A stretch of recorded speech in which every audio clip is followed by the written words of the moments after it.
Hi, yeah, this is Lisa Klein. I'm introducing Suzanne Van Amburgh Sensei today.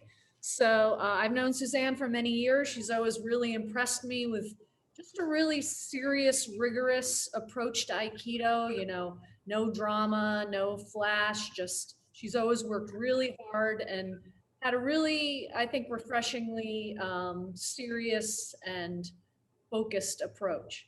And she started Aikido with two of the most influential teachers on the East Coast, Paul Sylvain and Lorraine Diane Sensei, in 1982. And she's also studied many years with Chiba Sensei.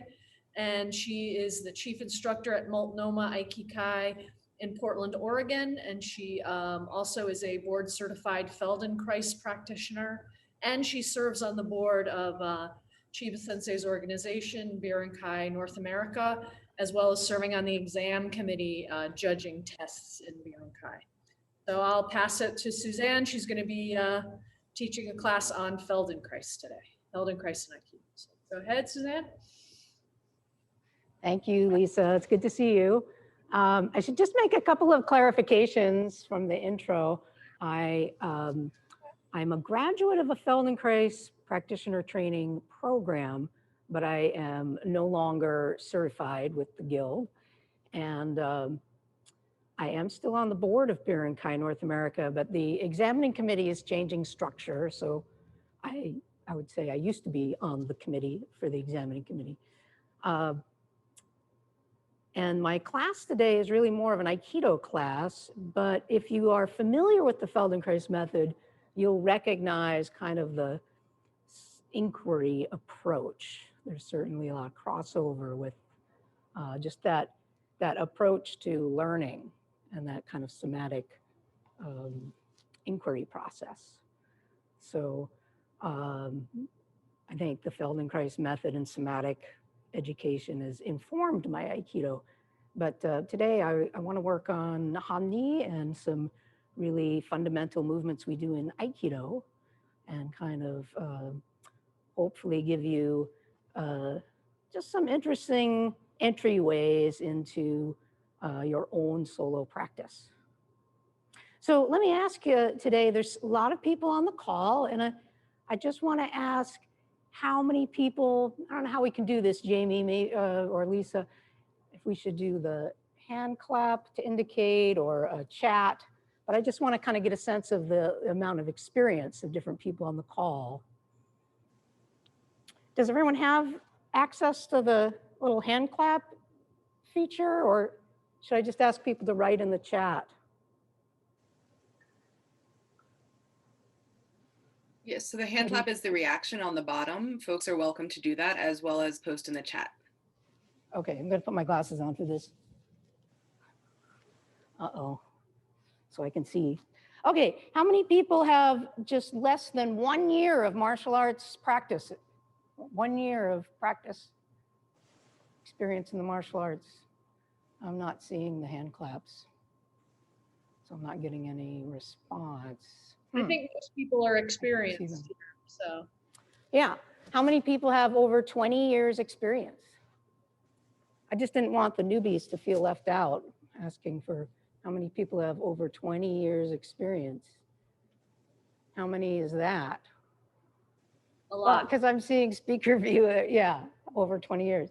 So do you think there's more than half of the people have over 20 years experience? Yeah, I think most very experienced, yeah. Well, good, that helps me. Is there anybody who's just like under 5 years experience in whatever your art? Mm-hmm. All right, Bridget, how many people? Less than 5 people, maybe? Yeah. Okay. All right, that helps me. So I think everybody should be able to access what I'm going to do today. Even if you're in a small space, if you can stand, if you can basically stand, you have that much space. I don't think you even have to take a step forward or back for today's lesson. And I'm going to mostly focus on fundamental movements, regardless of style, things like stance, pivot, shifting weight, turning. I think Aikidoists around the world integrate these kind of basic fundamental movements into your practice. There may be different styles and different kinds of approaches, but I think just about every Aikidoist I've met stands in some sort of Omni, shifts weight a lot, turns from the hips, and pivots. So let's get started. I encourage everyone to get on your feet so we can move a little bit. All right, so let's start from Omni Stance, since most people are very familiar with Aikido Omni Stance. And just step into your stance, come out of it, come into it.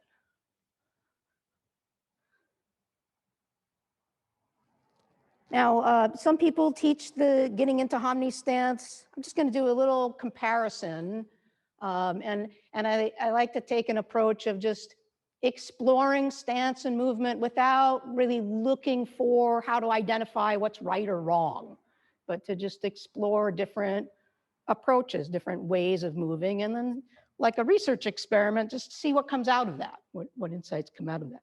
So some people will say, well, to get into your Omni Stance, you set your front foot forward. I've got my second toe on my reference line here and the heel behind that. So there's the front foot. Then you set your back foot behind. You set it at an angle, maybe 45 degrees, maybe 60 degrees. Here's 90, here's 0. This is what I mean, 90, 0. Maybe halfway is 45. Some people say that's a good angle. Some people say 60 degrees. 60 degrees is a good angle, like the equilateral triangle, right? 60 plus 60 plus 60 equals 180, equilateral triangle. And then you set that foot back behind this foot. So where do you set it behind? Do you line up the heel and set that back? Try that out. Keep your angle the same so you don't change too many variables, and check it out and feel how it is to have heels lined up. Shift your weight forward and back. Maybe rotate a little side to side. Find your blind spot and return. All right, this time come out of your Omni, step into it again, and set. We're going to try to keep certain variables the same. The front foot, second toe, heel on the line. I'm going to work with that familiar angle, whether it's 45 or 60 degrees, whatever your angle is. And then this time, let's line up the ball of the foot. So the forefoot, the first metaphalangeal joint, that round shape known as the ball of the foot. Let's set that back at your angle. Check out the angles, everything else the same. So you've only changed whether the position of the foot. I don't know if you can tell, but you can just barely see the heel back behind there. I'm just showing you, I'm not putting my knee in that position. And shift weight, forward and back. Swivel left to right. How does that feel? And find that blind angle. All right, I can feel my heel a little bit differently. What comes up for you? What commands your attention about this change? And now we're going to do another iteration. And don't worry, I'm going to change the angle. I'm just going to run through the 3 at this particular angle. This time I'm going to position the arch of my foot, basically the middle of the foot, line that up with the heel. Keep the angle the same, set that back, and check it out. Shift weight forward and back, swivel left and right. What do I feel? What do I sense that's different? Find that blind angle. Okay. So some of you may, since you have a lot of experience, I'm imagining that a lot of people in the room already have a pretty practiced approach to scanning your body, sensing what's going on in different joints, different muscles, position, to gain some insights about the difference between these 3. It could take a lot more time, maybe set, it can be useful, if you have, say, a knee injury, you might really want to hone in on what's the difference for my knee in these 3 different iterations. If you have something going on, maybe in your shoulder or your back, you have problems with your low back, you might say, well, what's the difference between these 3 stances relative to this particular part of my body that I'm interested in? Or if everything works great, then you could just choose maybe, all right, for each of these iterations, I'm gonna check out the sensation in my knee and my shoulder blades. And then that way you have, you're kind of like doing a little research, setting the scope of your research. Pose a question, design some kind of experiment, keep the variables constant except for the one variable you want to test, and then see what insights come out of that. And if you're a good scientist, then you're questioning all along the way, hey, every time I take that foot back, am I making a change or am I really keeping the data constant so I can get a clear comparison between these different iterations. All right, so new angle. I've got my right foot forward now. So my blue line is not my reference line. I have a new line referenced by the second toe in the center of my heel of the right foot.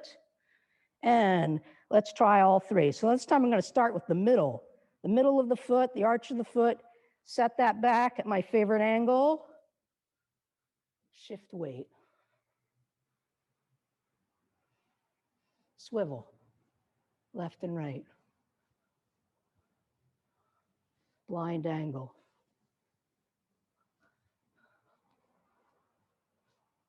All right, this time the ball of the foot. I'm going to line up the first metaphalangeal joint, ball of the foot, dial up my angle, set that back. Shift weight, forward and back, swivel left and right. How does the blind angle feel now? All right, that was the ball of the foot. What do we have left? Oh, the heel. Okay, heel to heel. Set my angle, my familiar angles. It's still the same. All the data is the same except for this one variable. I'm lining up heel to heel and shift forward and back.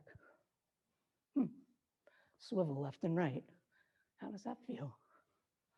How about the blind angle? All right. So that's just comparing the three Omni.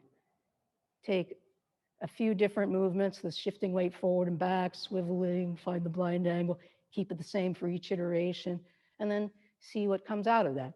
So when you're playing by yourself and trying to practice and inquire and go a little deeper in your practice in a solo situation, especially if you're at home, you're stuck in the living room or the hallway, small space, no one to practice with, you can find new ways to set inquiry and look for differences in your movement.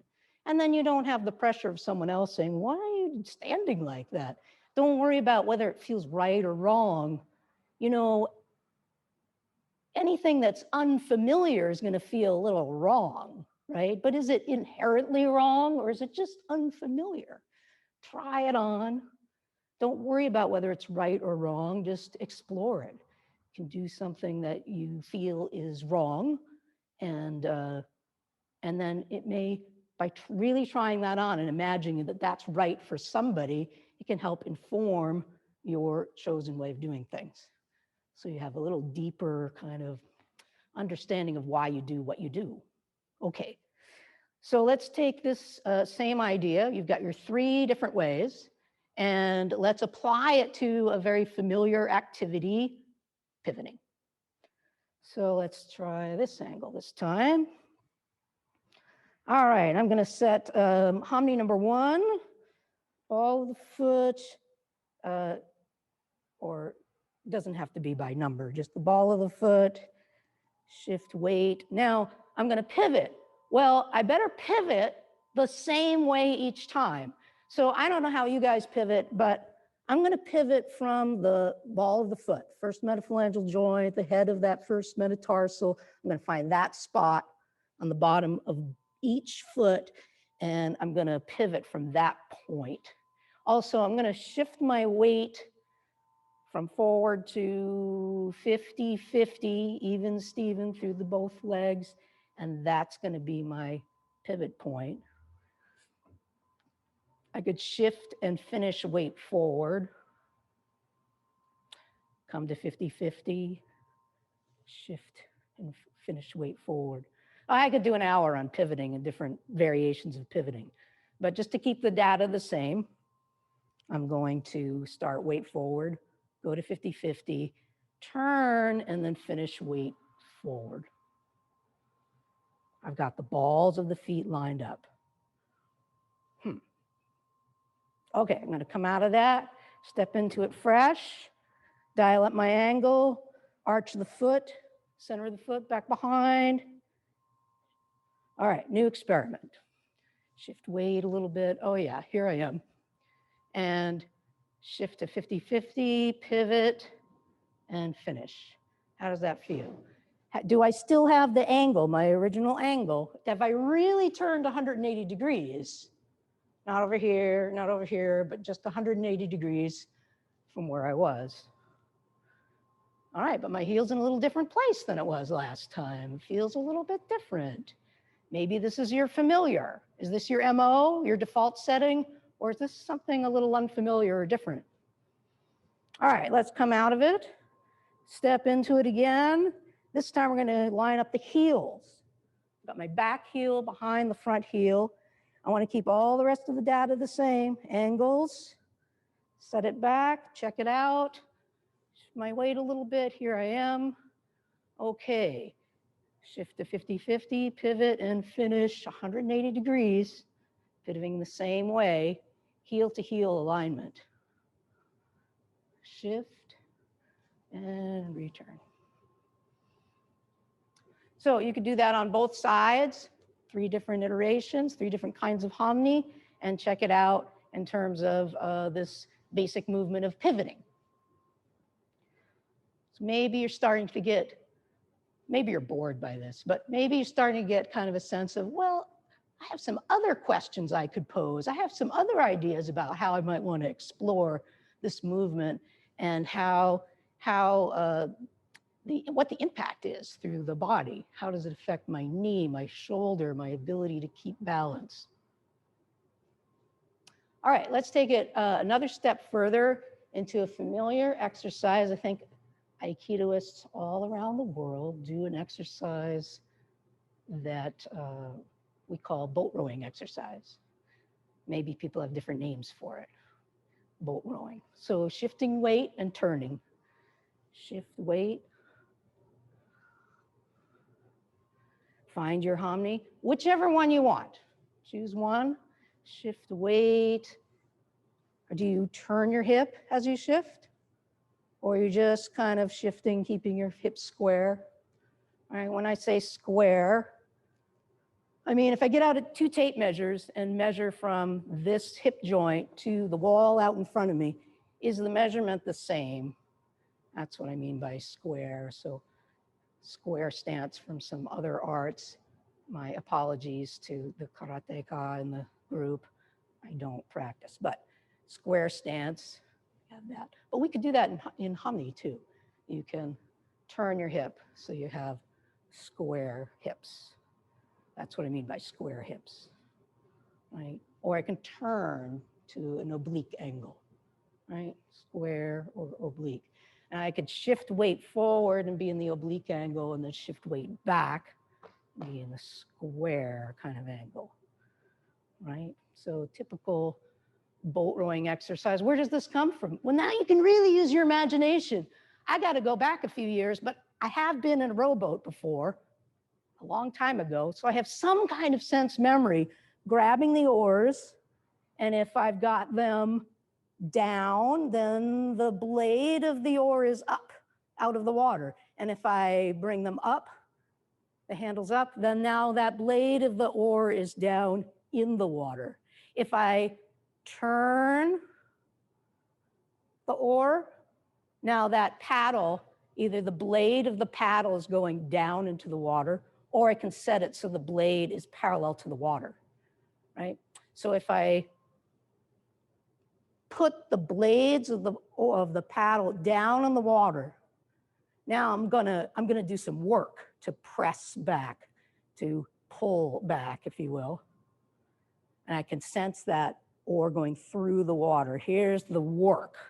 Now I'm gonna rotate, take it out of the water, run the paddle so it's parallel to the water. Now it's just going through the air. So this is like a returning motion. It's easy. There's a different kind of organization to pull to pull those oars back and go through the water. And then it's an easy, light kind of motion to return. So I could think of it as one end, one end, one end. So I have a performative motion and then a returning motion. Performative and returning. This side. Working and returning. Working and returning. One and one and one and one. So now let's let go of the boat analogy for a moment and just look at this movement and change it up. I'm going to change my mind, change my intention, and imagine that the pressing forward motion is the performative movement and going back is the return. I'm pressing and then returning. Press and return. Press and return. You can use your hands like you're hitting something if you want, and then return, or use your tegatana. Or imagine shoving a heavy table. You gotta use your lower body to get under it, and then return. Performative motion, returning motion. You feel something different in how you use your leg, your lower back, your shoulder. There's something going on differently in the way you use your eyes when you're pressing forward versus the last one where you're drawing back. Let's just compare them. One and one and one. Or one and one and one.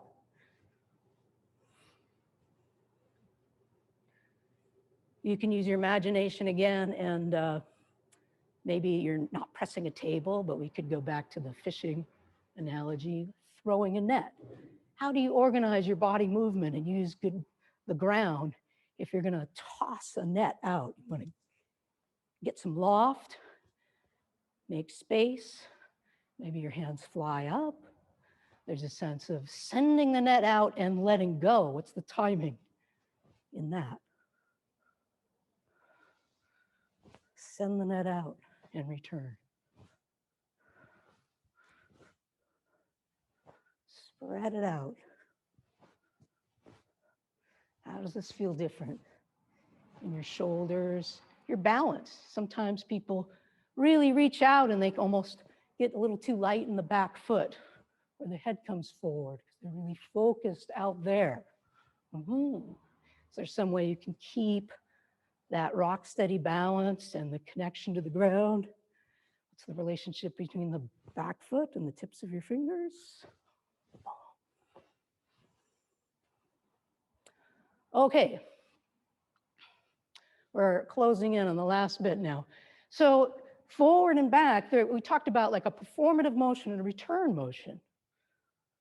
Well, what if I have a ball, and I'm going to do kind of an underhand pitch, and actually bring the back hip and the hand together and forward. Now my hips are square as I bring my weight forward. I'm in this oblique angle as I'm back here. Ready, and boom. So I'm recruiting the right hand, the right half of me, the back half to come forward. And if I think about pitching a ball, then I can really bring my attention and my intention into this kind of correlation of the hand and hip moving together and projecting out there. I want somebody to be able to catch this. Something my front leg does to stabilize that motion so that it's a dynamically stable movement, right? And as much as this is coming forward, in a sense, this hip is going back, right? In service to the whole motion, this hip's going back. Something's coming forward, this one's going back. They work together. I'm gonna let go of the ball now. Imagine that I'm pulling something, pulling a rope back, shifting my weight, connecting the hand, hip, and the back foot for this task. Maybe pulling the rowboat into shore now. I've got this rope, or I'm on a rope bridge. I'm a human pulley. I'm pulling a rope, pulling a rope. And as I pull this rope back, this half has to come forward, just as a byproduct of the motion, yeah? Or maybe I'm gonna imagine there's a rope here, and I'm pulling ropes. Let's look at it this direction. Pulling, pulling, pulling. So now there isn't a return motion, it's one, one, one, one, one. There's a performative movement at each phase, same time. Pull, pull, pull, pull, pull. Just as I toss the ball forward, then the next movement, this could be tossing the ball forward. Toss, toss, toss, toss, toss. One, one, one, one, one. So sometimes you have a focus on one half of the body coming forward, boom. And the other half moves in a way that is in service to that movement. Thinking of something like saburi, I've got to cut forward and I want the back half to come around and be in service to that forward motion. Boom. But sometimes you can use both halves of your body equally, like they're both doing something. And when you put that together, now I can throw a ball and pull a rope at the same time. Toss and pull, toss and pull.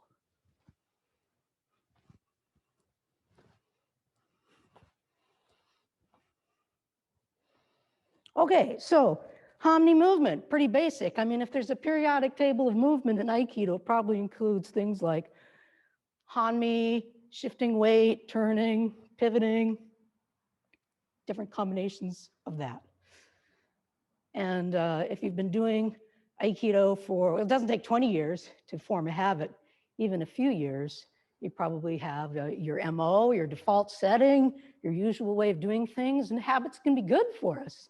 If I don't have to worry about my Omni, then I can start thinking about, oh, maybe my breath or how I'm using my eyes or the impact on my partner. Habits can be good, but they also become a blind spot for us, right? How do we illuminate our own blind spot? How do we find some kind of entryway or a method of becoming aware of what we're not aware of? So hopefully a little bit of what I've done today just gives you kind of an entryway for your own solo practice, a way to set aside 15 minutes, an hour, 5 minutes, whatever you have, by yourself in your room, in the hallway, in your bedroom, and bring yourself into this inquiry process. Think of it like research. Pose a question, design an experiment where you can explore that question, and then see what comes out of it. And then probably another question. You want to pose another question. And this iterative process can just really enrich your practice and deepen your movement, your connection to the ground, and how you use left and right side of your body, upper and lower, front and back.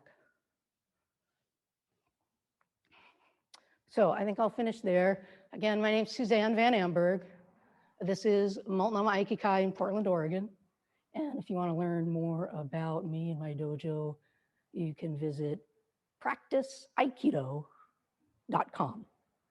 It is Multnomah Aikikai, but that's kind of a mouthful if you don't live right around here. Multnomah is the county.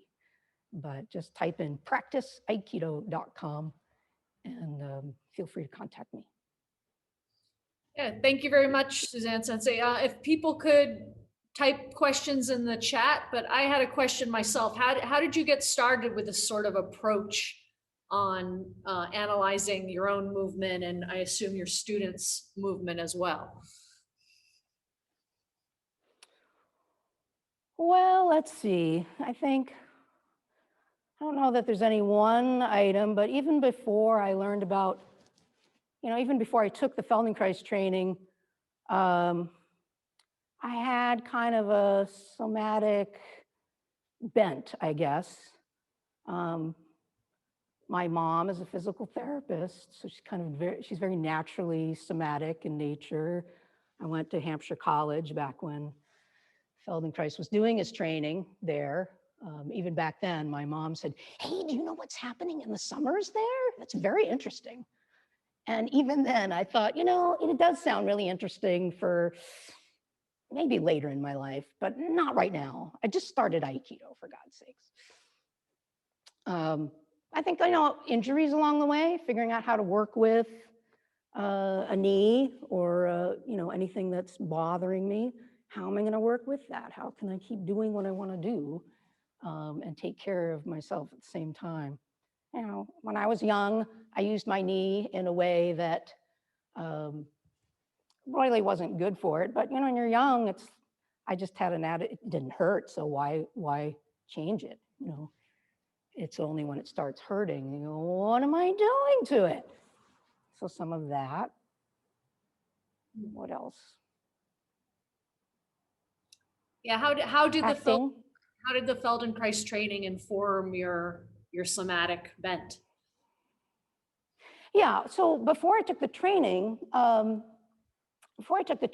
was noticing that some of our senior teachers who had this background with the Feldenkrais method, gosh, they just had a way of watching a student for like a few seconds, and then they'd hone right in on, try this. And the person would go, whoa, that makes such a huge difference.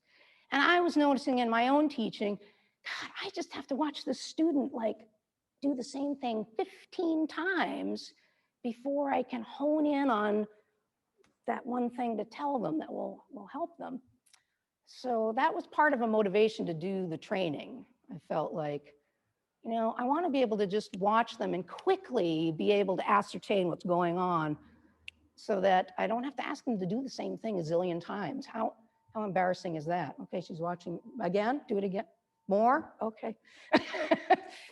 And then the training that came up for me, was taught by Jeff Haller, who has an Aikido background, who was assisting on it. Daryl Bloom Sensei, already had a clear connection with him. And then another guy, Dwight Pargee, who had a background in Aikido as well. And it was all going to be held in Bend and Ashland. So I thought, okay, no flight. I've got someplace to stay in both towns. They all have Aikido background, so they know how I'm going to try to apply this. So I thought, I think I'm supposed to do this training. This is the time, this is the place, this is the people. Yeah, and I'm curious also, you talk about Omni not being right and wrong. And I've heard some discussion that the wrong Omni can really throw off your knees and hips. Do you have any opinion about what's a good Omni stance that won't overstress your joints? Yeah, I learned Omni in a certain way, and but along the way, I've seen people have different opinions about Omni, and sometimes I say, no movement is inherently wrong. It's just, is it good for what you want to do? Well, of course, there's a point where you could injure yourself, but if you keep the scope of your exploration in stance or movement small enough and slow enough, then I think you can explore movements or stances that could be injurious to you if things were, bigger or under more pressure. So I really notice differences in how the pivot is affected. I notice students who have a hard time really pivoting 180 degrees and keeping their balance on the other side. And sometimes that has to do with their stance. Sometimes it has to do with their method of pivoting. If you're pivoting on the ball of one foot and the heel of the other, you're going to get a very different kind of result than if you're pivoting on both heels or pivoting on the ball of both feet. I watched one student, I was just amazed. He was basically trying to pivot from the middle of his foot. And when I asked him, he was conscious of that. He said, yeah, I'm trying to pivot from the middle of my foot. And I said, is that working for you? He said, not very well. So, that became an entryway for exploration and to try different ways. When I may have, if you're a student in my dojo, then I'll tell you exactly what I want to see, but that's not the audience here. You know, some people have a very turned out front foot. And I know that's really common. For me, that exacerbates my knee. And I have a variety of reasons why I want the foot and the knee to go forward rather than to the side. But that's not to say never, right? There are some situations we really want that extra hip rotation. And then I'll use that too, but I'm just going to make sure my knee is really in the frame of my foot to take care of the knee. People's hips are built differently, not just men and women, but individuals, sort of the shape of the pelvis and how the bone comes in. And so, you know, I think as teachers, we have to kind of balance. Yeah, on the one hand, sometimes people feel they can't do something and the only constraint is really in their mind. And if they have a way of inquiring, then they can do what they didn't think they could do. For other people, you know, you have to kind of honor that their hips are just built and shaped really different than yours. And that really informs their movement and what they're able to do easily well versus what starts to create some friction or constraint for them. Okay, that's great. Do we have time for another question or what?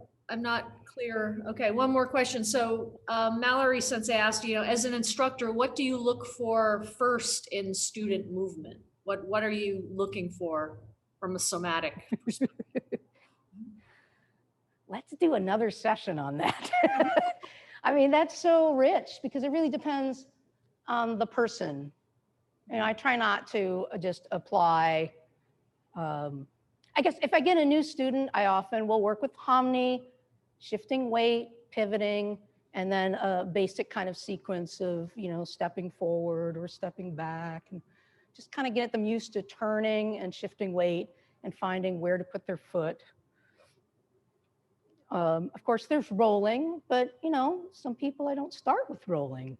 You just have to look at them, watch them move a little bit, watch how they are in their body, and then the work reveals itself.